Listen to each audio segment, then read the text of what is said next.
Good morning one and all. Today I am going to teach about addition of two fixed point numbers. Like ordinary addition, we can here also we can add two numbers bit by bit. So the two numbers are added bit by bit starting from the right with the carry bit is being added to the next bit. Okay. For example, first we can take this as 0.5 and 0.125.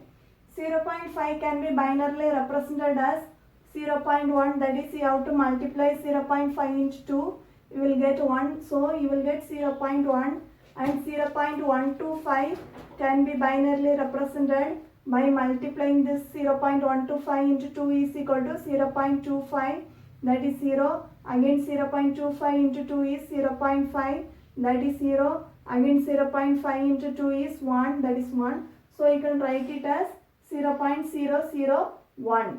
So here we have 0.1, we have extra 2 bits, so you have to add here 2 zeros. Okay, now you can add. Okay, so 0 plus 1 is 1, 0 plus 0 is 0, 1 plus 0 is 1.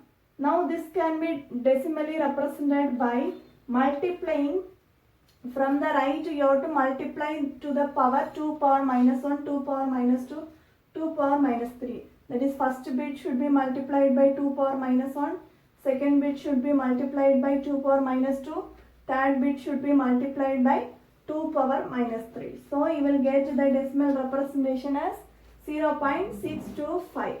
Similarly, that when a carry comes, it is identified as a overflow to be occur. Okay, when you are adding these two numbers 0.5 and 0.625, you will get one carry, that is identified as sign bit overflow. Okay, so 0 plus 1 is 1, 0 plus 0 is 0, 1 plus 0 is 0, and 1 carry. This is identified as overflow, and it is the decimal number is for this binary number, the decimal number representation is minus 0.125. Since here 1 is present, we have to represent it by minus.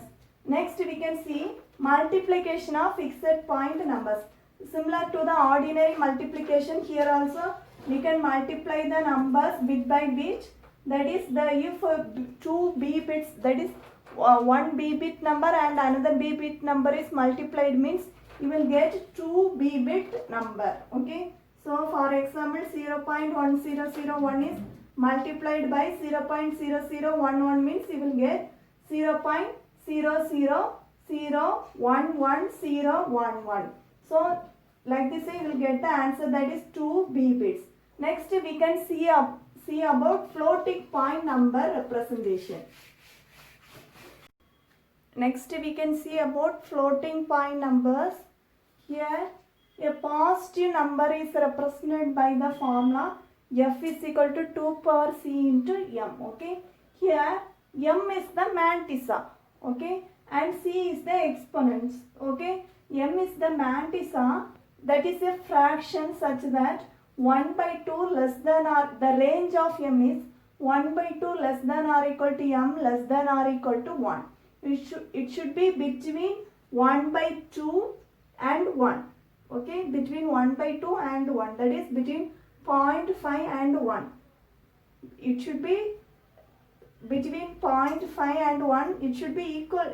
It can be equal to 1 also. It can be equal to 0.5 also. And c is the exponent, that can be either positive or negative. Okay, the decimal. For example, we can see that the decimal number 4.5 and 1.5 can be represented as, this can be represented as 2 power 3, that is 8 into 0.5625 is 4.5. Okay, 2, that is represented by 2 power something. Okay, 2 power c. Okay, it should be 2 power c into m. So this should be represented by 2 power c into m, so that we have written like this way. 4.5 is written as 2 power 3 into 0.5625. This m should be less than or equal to 0.5. Okay, 0.5 or 1. Okay, the range should be between 0.5 and 1. So we are taking this value So this can be written as 2 power 3 means 0, 1, 1 into 0.5625 can be written in binary representation as 0.1001. Similarly, this 1.5 also can be written as 2 power 1 into 7.5, that is 0.75 into 2 is 1.5. So you will get the value, you will get it as 2 power 001 into 0.1100. Next we can see about block floating point numbers. Here the set of signal is divided into blocks. Okay, each block have the same value of exponent.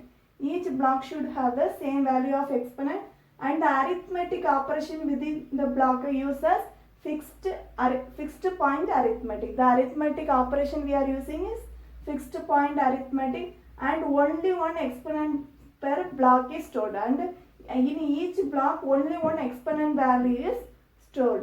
It is mostly suitable for FFT flow graphs and used in digital audio applications. Now we can see some of the difference between fixed point and floating point. First one is in fixed point it is fast operation, in floating point it is slow operation. Second point is small dynamic range, here it is increased dynamic range. Okay, here in fixed point a round of error occurs in addition, here round of errors occurs in both addition and multiplication. Here in fixed point overflow occurs, here overflow does not occur. Here it is relatively economical, here it is more expensive. Okay, so that's all. Thank you.